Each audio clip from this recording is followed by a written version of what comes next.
perjalanan kita, berjuta cerita. Aku yang jadi pemenang. Tapi masalah. Enggak, dari 5 empat pasti kalah. 14 pasti kalah. Jadi ada dua hal yang ingin saya sampaikan dalam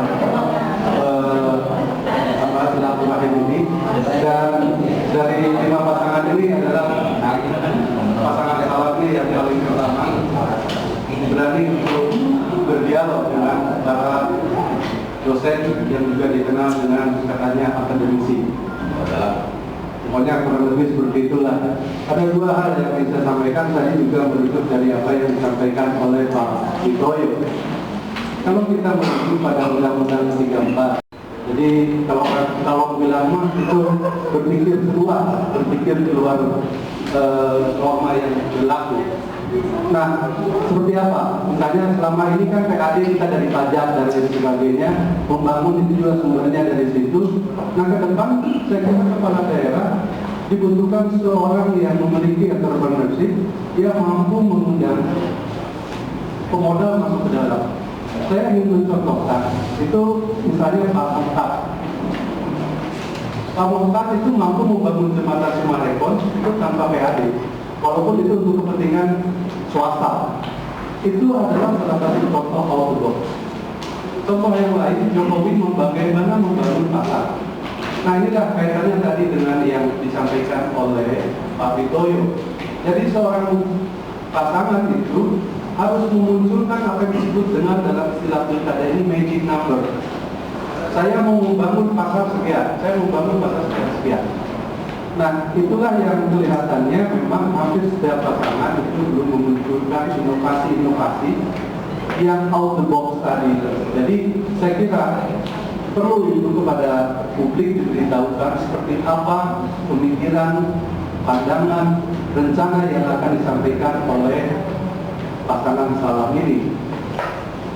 Yang kedua adalah hampir semua kandidat itu sekarang ini cenderung pertama meningkatkan citra dirinya, yang kedua meningkatkan citra programnya, pendidikan dan kesehatan, selalu gratis dan lain sebagainya.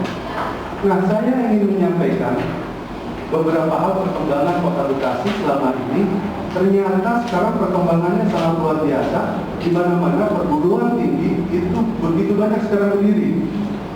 Tapi tidak ada satupun pasangan dari 5 ini, hanya satu pemenang 4 pasti kalah itu,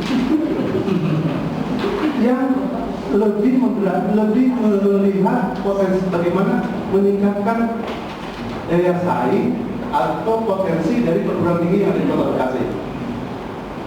Menurut catatan Kopertis itu hampir 100 lebih, 120. Berapa? Mungkin Pak Direktur Pasca lebih tahu, Pak Yanto. 100 lebih itu perguruan tinggi. Nah, selama ini Bang Salam itu menyediakan program beasiswa, ya kan? Nah, saya ingin masuk pada hal yang tadi disampaikan oleh Pak Witoyo. Jadi harus konkret. Perguruan tinggi itu punya namanya Tridharma perguruan tinggi. Saya lupa saya ada lama ya. Penelitian, pengajaran dan pelatihan. Mohon maaf Pak, saya sudah agak lama. Nah, dari 3 itu satu yang kurang, yaitu soal penelitian. Banyak dosen-dosen seperti saya dan lain sebagainya itu dia biasanya di backup oleh orang tua, oleh luar negeri dan lain sebagainya. Tapi jarang sekali daerah yang membackup penelitian dosen. Padahal kunci pemberdayaan ke depan itu justru berasal dari seberapa jauh dosen mampu melakukan penelitian tadi. Penelitian ini pun juga bisa berguna bagi Pemkot.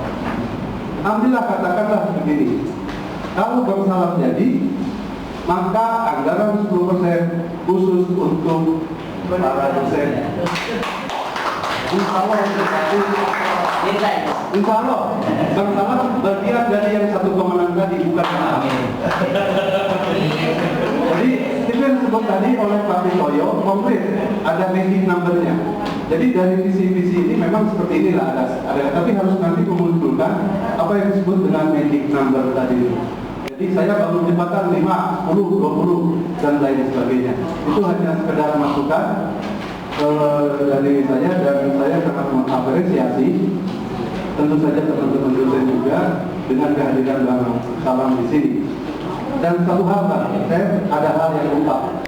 Kalau nanti jadi, kemarin saya diundang oleh Dewan beberapa minggu yang lalu dalam rangka pembahasan LKPJ, laporan pertanggungjawaban kepala daerah keterangan. Nah, angka itu adalah semuanya naik, PAD naik, segala naik. Target 60 jadi 70, target 90 jadi 100, sehingga pencapaian itu di atas rata-rata 100% ke atas. Saya katakan bahwa ini adalah pembohongan. Kenapa dikatakan pembohongan? Karena yang Anda masukkan dalam target itu bukan potensi real. Misalnya pajak nih, potensinya 100, dimasukkan target 50. Kemudian pasti tercapai lebih dari 50 dong. Karena potensinya 100. Bisa jadi 70. Kalau di persentase jadi 120 lebih. Pertanyaannya adalah, berarti di situ ada kebocoran 30%. Jadi kemarin itu saya katakan kepada teman-teman Dewan, ini bukan prestasi, jadi justru Anda yang dibodohi. Karena potensinya bukan, targetnya bukan 100, tapi yang dimasukkan oleh Pemda justru 50, ya pasti harus terlampaui. Nah, hal ini jangan sampai terulang lagi, karena ini justru menjadi pembohongan publik dan ini memunculkan kebocoran. Korupsi itu terjadi karena kong-kali-kong di APBD. Jadi itulah sebetulnya misi saya dulu mencalonkan diri, karena jadi saya serahkan kepada Bang Salam. Kalau saya jadi saya itulah bagaimana pohon rakyat itu dan sebagainya. Jadi diserahkan kepada suara. Itulah lumayan. Jadi jangan membohongi publik lah. Mulailah jujur. Saya kira kejujuran itu adalah langkah awal bagaimana kita meningkatkan kesejahteraan rakyat. Seperti tadi yang disampaikan oleh Pak Witoyo, Jokowi dimulai dengan kejujuran. Jadi kejujuran itulah yang saya kira menjadi kunci dari kemenangan yang satu itu. Terima kasih. Wabillahi taufiq wal hidayah. Assalamualaikum warahmatullahi wabarakatuh.